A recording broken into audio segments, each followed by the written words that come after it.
কুষ্টিয়ার কুমারখালীর হাতিসাঁকো এলাকায় ২০ মিটার পাকা সড়ক ৮ মাস ধরে পানিতে তলিয়ে আছে।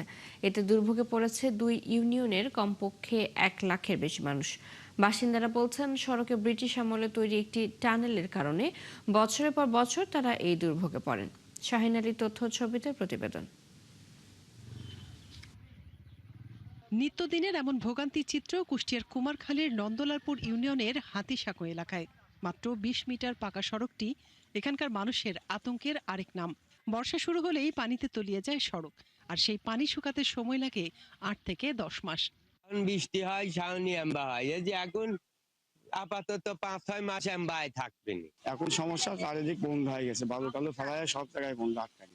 পানি বাড়ানোর কোনো লাইন, পানি বাড়ায়নি, কোনো রাস্তা নাই, কোনো এখন পথ নাই, সেজন্য পানি বাড়ি থাকে। এইটুকুর জন্যই শিলিদা ঘুরিয়ে ওই আলাউদ্দিন থেকে আসার হয়। এলাকাবাসী জানান, ব্রিটিশ আমলে তৈরি এই টানেল দিয়ে প্রতিদিন চলাচল করে কয়া ও নন্দলালপুর ইউনিয়নের লাখো মানুষ। কিন্তু টানেলের আশেপাশে যেখানে সেখানে বাড়িঘর নির্মাণ করায় এলাকার পানি সরার পথ বন্ধ হয়ে গেছে। সামান্য বৃষ্টিতে তাই পানি জমে যায় পুরো সড়কে। বর্ষায় এলে ভোগান্তি বাড়ে কয়েক গুণ। মাল সামানা নিয়ে ধরেন যে যাওয়া আসা খুব দুর্ভোগ একটা সমস্যার ভিতরে আছে।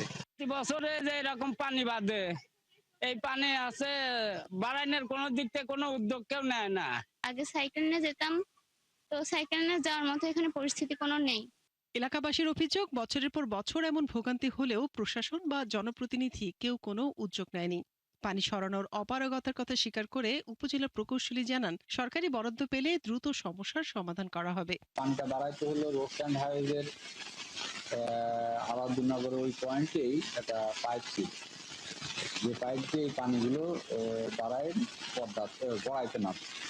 এখন ওই পাইপটা রোড অ্যান্ড হাইওয়ে রাস্তার নিচে বোধহয় ব্লক হয়ে গেছে। যে আপনার টানেলটা, এটা আসলে ইঞ্জিনিয়ারদেরকে দেখা করে বলতে হবে। কারণ আবার দেখা গেল যে আমি উঁচা করলাম, উঁচা করতে গিয়ে আবার দেখা গেল যে গাড়ি চলাচল বন্ধ হয়ে গেল। এটাও একটা বিষয় আছে। তো আপনি যেহেতু বললেন, ওটা একটু মাথায় থাক। আমাদের তো বরাদ্দ এখনো আসে নাই, বরাদ্দ আসলে ইঞ্জিনিয়ারকে দেখায় ওটা আর কি করা যায় সেটা।